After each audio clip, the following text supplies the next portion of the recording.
Welcome back, everybody, to the Don't Go Out There podcast. We appreciate y'all tuning in. Me and Dustin are about to spoil the hell out of a new fun horror movie that I had a really good time watching it called Hard Eyes. Dustin, you want just going to give your general thoughts? Yeah, man. I went. I've been seeing trailers, previews for the movie for a few weeks now, and I was like, yeah, I'm definitely going to go check it out just because I got Regal Unlimited. So I went in with no expectations. Um, I saw this movie in the middle of a triple feature the other day. I Oof. saw, yeah, I saw Love Me with Kristen Stewart and Stephen Yeun first. Then I saw this one. Then I saw Love Hurts with Ke Huy Quan and Marshawn Lynch. This was the best movie of the three. This movie was a lot of fun. Doesn't hurt that those other two movies were not very good, but this one, I would say that this is a good movie regardless of comparison. Like, this was a lot of fun. I didn't really know, I saw the trailers, but I didn't really pay too much attention to them. So all I really knew was it appears to be a slasher movie. The killer wears a mask with glow up heart eyes. That's really all I knew. So I didn't know that it was going to be a horror comedy. Um, and boy, was I pleasantly surprised because this movie is funny. Like, it's not just like, Yes. ha. It's not just like, ha. That was okay. That's clever. No, this movie made me laugh pretty much throughout, and I thought it had some creative kills. I thought it had some good looking gore, and yeah, I mean, I really enjoyed this movie. Yes, and this movie was so good and fun and entertaining that it didn't even bother me that the person literally sitting right in front of me took a phone call during the actual showing. So, uh, I was like, Yeah. I couldn't believe it. Like, people just have, they just give no fucks at the theaters anymore. But anywho, let's just jump into our pros. I'll go first real quick. Movie is funny. Like, I think it balances the slasher and comedy part perfectly. Big shout out to Christopher Landon. Like, he's one of the best at that, in my opinion. Mm-hmm. We reviewed two of his previous movies, Happy Death Day and Freaky. We both liked both of those movies. I like Freaky a little bit more than Happy Death Day, but both fun. Like, they're both fun. I think he's just one of the best. And I remember, texting in our group chat, I'm excited for Kevin Williamson getting his crack at Scream 7. But damn, I think Christopher Landon could do a good Scream movie. I think he would do a very fine job at it.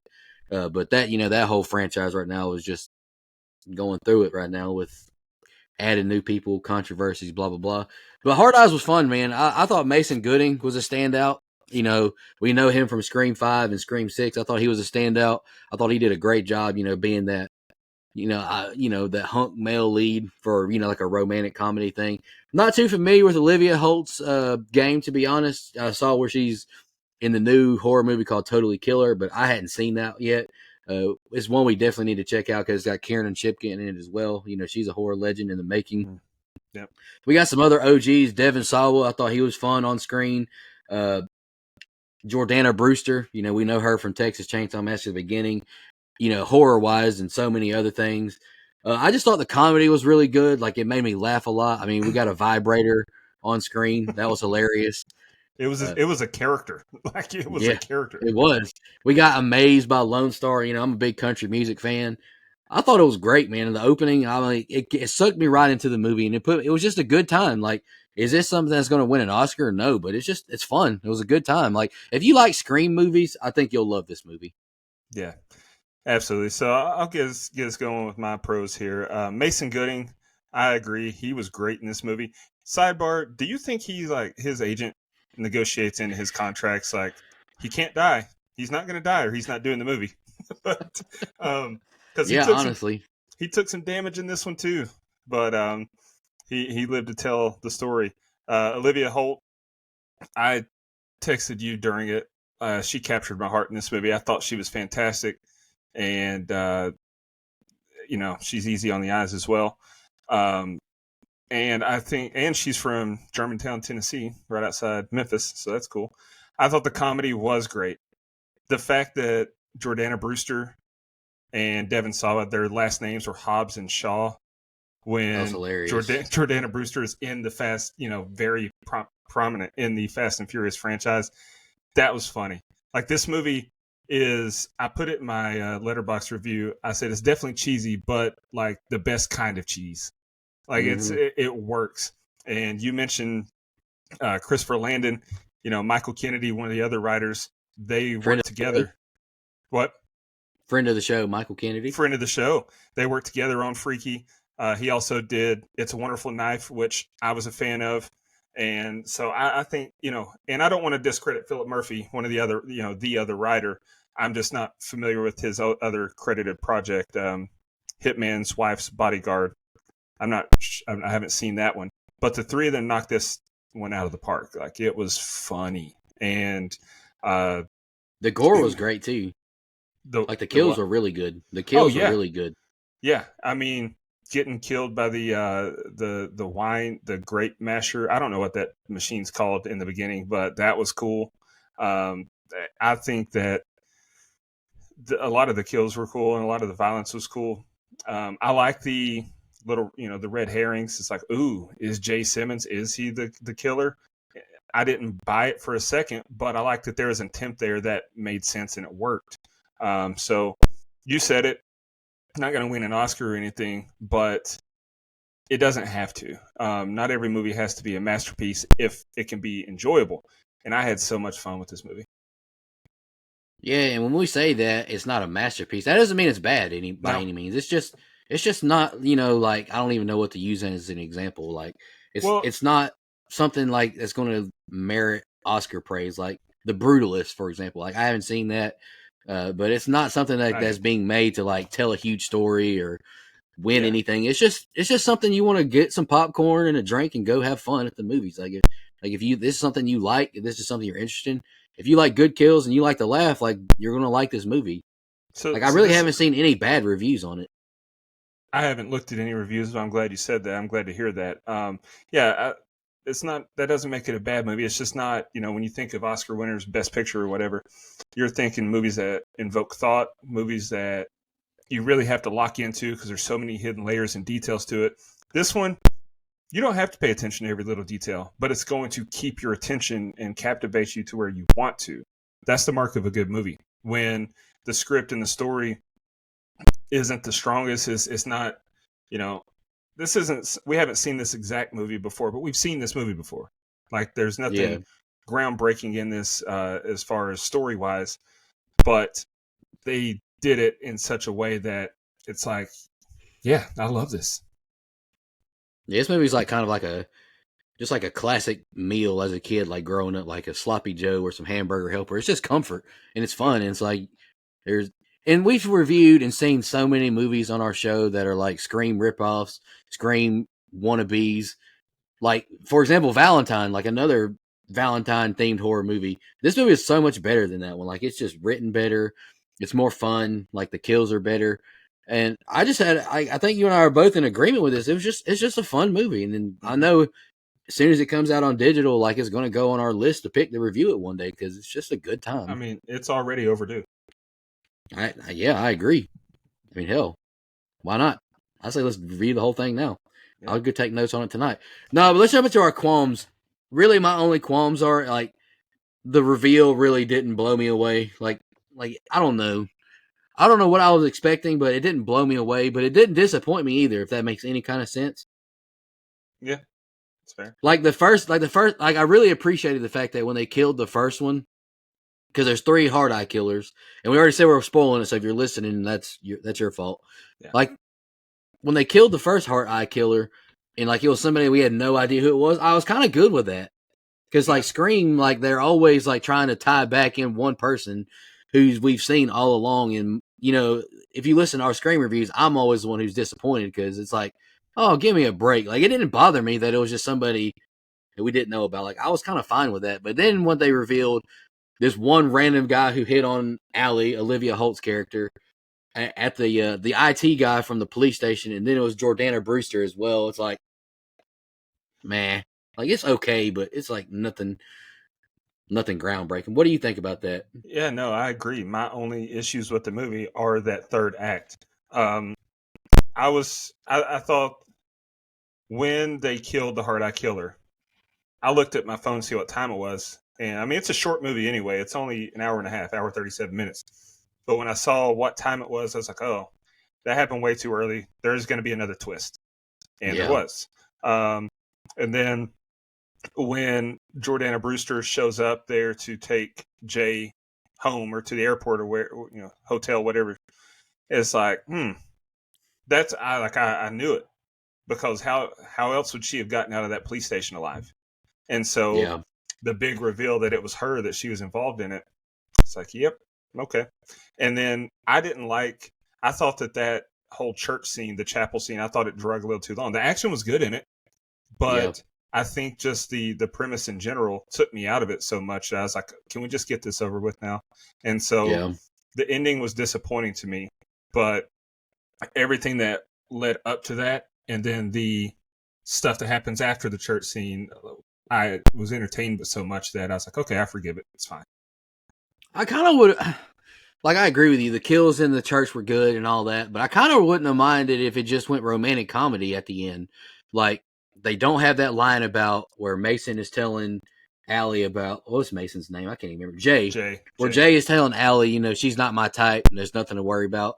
Just let him get in the car with her and let him get taken home. And Allie's like, oh, damn, I fucked up. Let me go find this guy. And then it's revealed like they're not doing anything.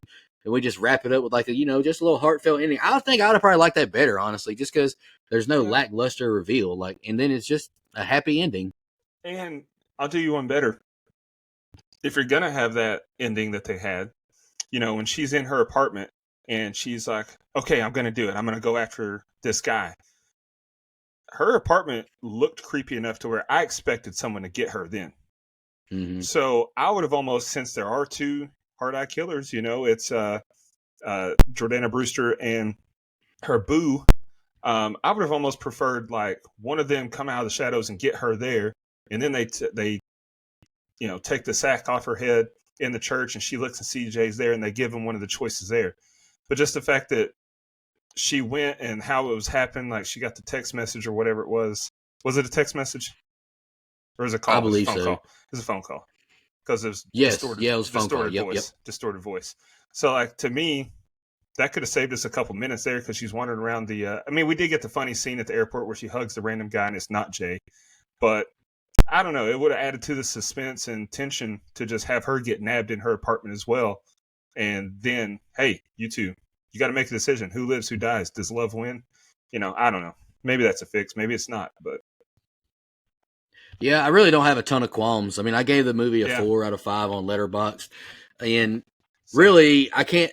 You mentioned it in our Heretic Instant Reaction. I've written and listened to that again before we did our actual review last week, and you said something that I thought was really good. That's just you just know when a movie's a 5-star.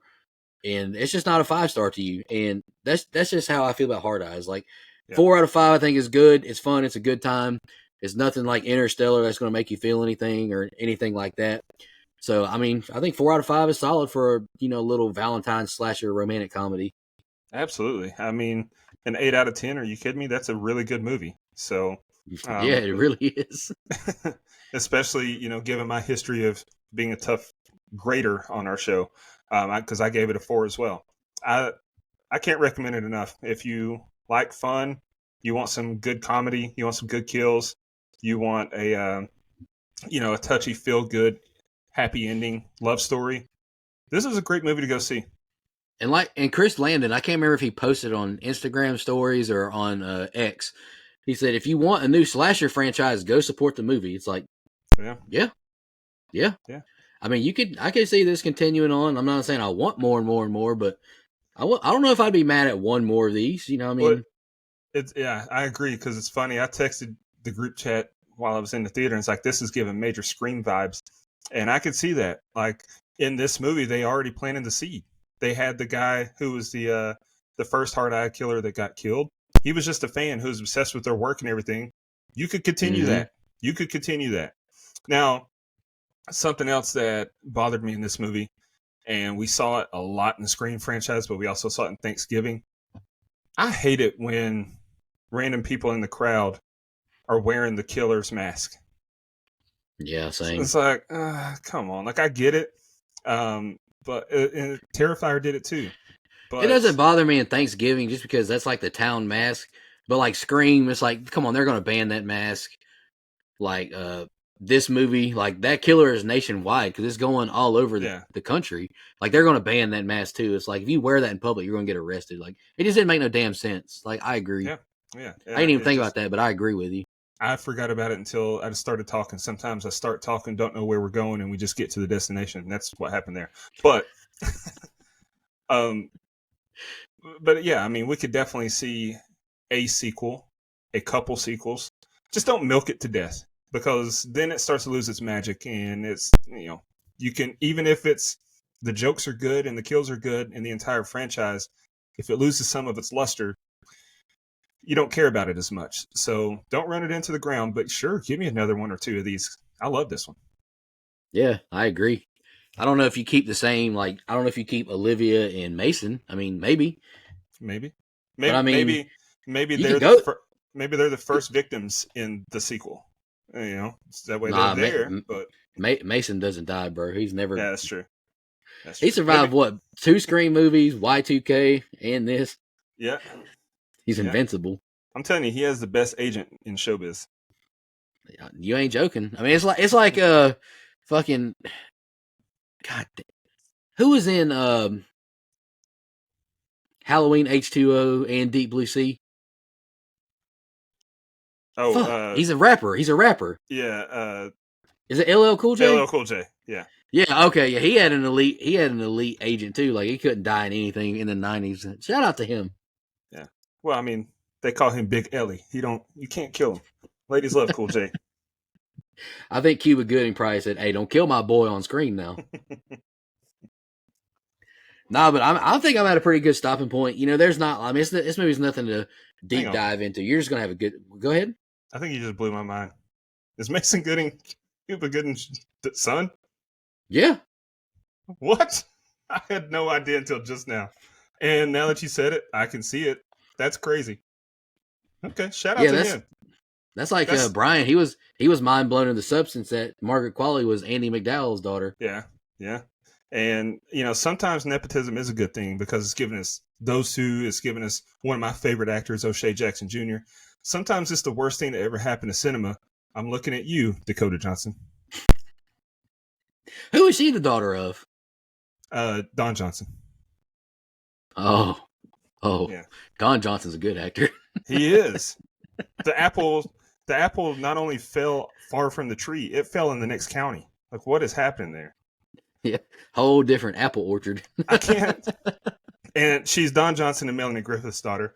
But I don't mean to harp on her, but she is just the worst actress I've ever seen in my life. She was good in the 50 Shades movies because her character needed to be that meek and no charisma person. But then I see her other stuff. It's like, that's okay. So that's just her.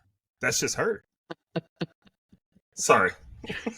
Yeah, the Hard Eyes and turned into Dakota Johnson. I haven't seen anything she's been in. I know Madam Web or whatever? It got shit on. As it should. Goodness. I don't really mind. I mean, yeah, I get the whole nepotism thing. Like, as long as they're good actors and actresses, I don't really care. Dude, the crazy thing is, I've seen so many Dakota Johnson movies. And, she was in 21 Jump Street, but very small.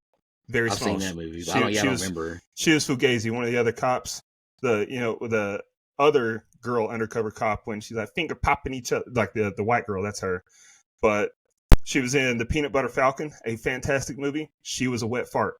She was in Madam Web, terrible movie. She was in Social Network, great movie. She added nothing. Sorry, you're gonna get me ranting. All right, let's wrap this up. We don't want you to bust a blood vessel in your head. I don't think she'll ever come on the show at this point, but it's fine. I mean, it's all good. Hey, this was a fun movie, man. Me and Dustin can't stress it enough. Go support cinema. Go check out Hard Eyes in theaters. It's just a fun time. Like, you won't regret seeing the movie. It's only an hour and a half. Get some popcorn, some candy. Have fun with it. Yeah. Take your boo out on Valentine's Day. Go watch a slasher movie. It's fun. Or do what I did. Go alone to watch 3 movies with love themes in a row. Love Me, this movie and Love Hurts, which sucked, by the way. It was very disappointing. Love Hurts. Is that the one with Ke Huy Quan and Marshawn Lynch? Yeah, yeah. And I gave it like 3 stars on Letterboxd, but I was biased because I love Ke Huy Quan and Marshawn Lynch is one of my favorite athletes ever. So that's a bias score. If I take my bias out of it, dude, that movie's like a 1.5. It was awful. Oof. Ooh, I feel you though. I understand. I mean, I gave Halloween Ends 2 out of 10 just for James Hugh Courtney coming on the show twice. So I feel you on that because I hated that fucking movie. But anyway, let's get back on track. Hard Eyes was fun. Go check it out. Dustin, any final thoughts? We already said our Letterboxd score. We're both 4 out of 10 or 4 out of 5. Excuse me. Yeah. Final thoughts, Dustin. Support cinema. There you go. A24 gang gang.